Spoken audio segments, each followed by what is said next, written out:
Poeta, político, jurista, militante abolicionista e republicano, ambientalista, feminista, constitucionalista e compositor, Antônio Augusto de Lima nasceu em 5 de abril de 1859, na mineira Congonhas de Sabará, atual Nova Lima, na propriedade onde décadas mais tarde seria construído o Teatro Municipal da cidade.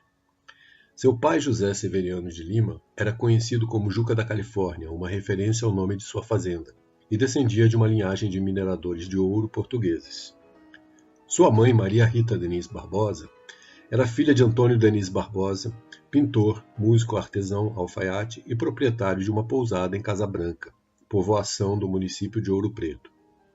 Antônio Augusto de Lima, apelidado de Totonho, e seu irmão Bernardino, 2 anos mais velho, eram muito ligados e receberam educação esmerada.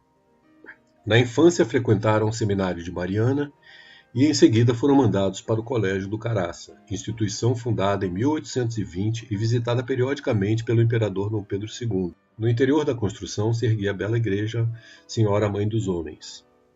As montanhas de Minas que compõem a paisagem seriam uma inspiração permanente na obra poética do literato. Em 1878, os irmãos seguiram para São Paulo, a fim de cursar Direito na Faculdade do Largo de São Francisco, com suas famosas arcadas que abrigavam o pensamento de vanguarda da época. Ali tiveram como colegas de turma Raimundo Corrêa, Silva Jardim, Teófilo Dias, Pinheiro Machado e Assis Brasil. Famosa por formar grandes figuras nos meios jurídicos, na literatura e na vida política, inclusive diversos presidentes, a instituição paulista também era, naqueles tempos, o principal ponto de efervescência de abolicionistas e republicanos na cidade, que começava a fazer a transição de acanhado pouso de tropeiros para a vibrante metrópole que se tornaria no século XX. Ao longo do curso, Augusto de Lima fundou a revista Ciências e Letras, onde publicou seus primeiros ensaios literários, e atuou como colaborador dos jornais O Boêmio, órgão do Centro Abolicionista de São Paulo, a Gazeta de Notícias do Rio de Janeiro e em diversas outras publicações. Formado, foi nomeado promotor público de Leopoldina, na zona da Mata Mineira, e logo passou a juiz municipal.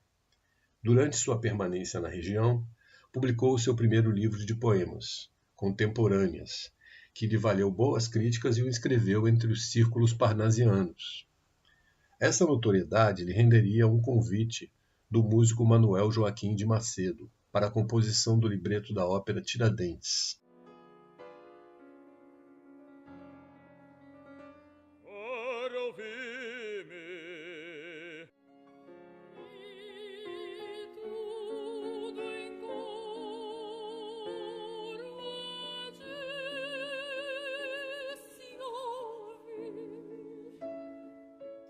A obra, infelizmente, permaneceria desconhecida do público por quase um século, devido a uma série de contratempos, apesar das várias tentativas de encená-la, inclusive na Europa. Seria finalmente executada pela primeira vez em 21 de abril de 1992, graças aos esforços do bisneto Luiz Augusto de Lima em parceria com a Escola de Música de Minas Gerais.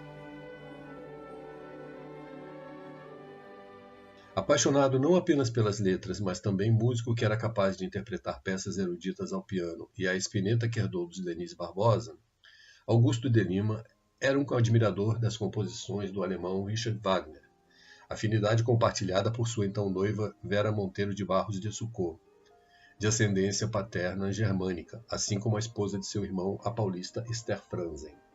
Seu casamento, que havia sido marcado para maio de 1888, precisou ser adiado em mais de um mês em função dos turbulentos tempos que se seguiram no meio rural, após a abolição da escravatura pela princesa Isabel.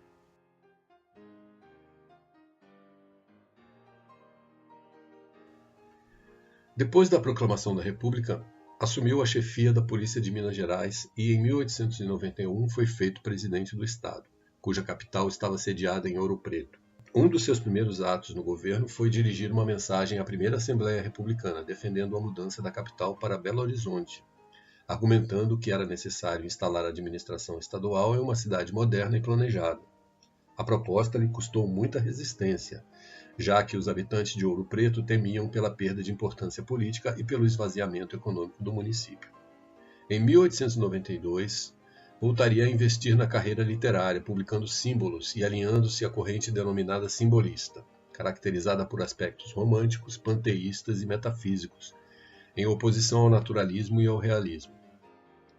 Tinha entre suas inspirações europeias o poeta francês Charles Baudelaire, autor do controvertido As Flores do Mal. Na mesma ocasião, figurou entre os fundadores da Faculdade Livre de Direito de Minas Gerais, cabendo-lhe a cátedra de Filosofia e História do Direito. Em 1903, foi eleito por unanimidade para a Academia Brasileira de Letras na vaga de Urbano Duarte, passando a ocupar a cadeira 12, ainda na antiga sede da instituição, no Passeio. Olavo Bilac lhe escreve: não era você quem precisava da academia, mas era a academia que precisava de você.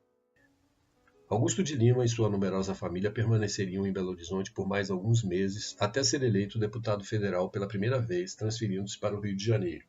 Ele acabou por instalar-se em um chalé no bairro da Gávea, recanto bucólico da capital federal, antiga fazenda cercada por morros cobertos de matas, que se transformaria em um ponto do bairro, onde uma linha de bondes fazia sua parada final. Na rua principal, Marquês de São Vicente, seriam disputadas anos mais tarde as primeiras corridas de automóveis na cidade. Na época, o próprio Augusto de Lima dirigia o seu carro por ali. Em 1917, fez parte da comissão de diplomatas e integrantes da Câmara que decidiu a entrada do Brasil na Primeira Guerra Mundial. No final do ano, na Academia Brasileira de Letras, esteve presente ao evento em homenagem ao jurista Rui Barbosa, e era um assíduo e atuante membro da casa fundada por Machado de Assis. Entre seus contemporâneos estavam Miguel Couto, Afrânio Peixoto, Félix Pacheco, Afonso Celso, Humberto de Campos, Graça Aranha, Coelho Neto, Ataúfo de Paiva e diversos outros expoentes. Em Minas Gerais, seu irmão Bernardino também brilhava como catedrático da Escola de Direito, quando caiu doente e veio a falecer em 1924. As circunstâncias de seu período final, ao qual se atribui inclusive a realização de um milagre, despertaram em Augusto de Lima uma religiosidade que ele abandonara após os tempos escolares. Reconvertido, publicou as obras Santa Teresinha do Menino Jesus e São Francisco de Assis. Aqui o político é visto em 1928, na recepção ao ex-presidente Arthur Bernardes, que regressava de uma viagem à Europa. Na época, Augusto de Lima presidia a Academia Brasileira de Letras, e seus filhos já seguiam suas próprias carreiras. Um deles, José Antônio Augusto de Lima, dirigiu seguidas redações de jornais opositores ao regime vigente, hoje conhecido como República Velha. O político mineiro, da mesma forma, alinhou-se à emergente Aliança Liberal, representada em Minas pelo governador Olegário Maciel, e manteve-se mais próximo de Getúlio Vargas, de quem se tornara amigo décadas antes. Após a Revolução de 1930, assumiu a direção do jornal A Noite, governista. Já passado dos 70 anos, continuava muito ativo e, em 1933, sempre conectado com temas que só ganhariam relevância anos mais tarde, publicou o estudo A Influência da Flora sobre a Evolução Humana, que serviria de subsídio ao Código Florestal aprovado no ano seguinte. Naquele período, atuou na preparação da nova Constituição, inclusive batendo-se pelo voto feminino. Mas não viveria para ver a carta promulgada, tendo morrido semanas antes, em 22 de abril de 1934. Alvo de homenagens em todo o país, deixou um legado imaterial que se estendeu aos seus descendentes. Seu primogênito, Augusto de Lima Júnior, inclusive, recebeu de Getúlio Vargas sinal verde para resgatar as ossadas e cinzas dos inconfidentes mineiros que haviam morrido em exílio na África. Seus filhos produziram romances, estudos históricos, ensaios políticos e sobre educação, além de obras memorialistas. Em 1956, a praça onde ficava sua residência no Rio de Janeiro foi batizada com seu nome e em solenidade com a presença da viúva Vera e de Augusto de Lima Neto. Em 1959, o filho José Antônio publicou a abrangente biografia Augusto de Lima, Seu Tempo, Seus Ideais. E até mesmo o médium Chico Xavier afirmou ter psicografado poemas do ilustre mineiro enviados do além. Em Belo Horizonte, seu nome está em toda parte e nacionalmente tem tudo para ser redescoberto pelas novas gerações, já que suas bandeiras de luta mostram-se relevantes e atuais. De Minas para o mundo e do passado para o futuro. Augusto de Lima.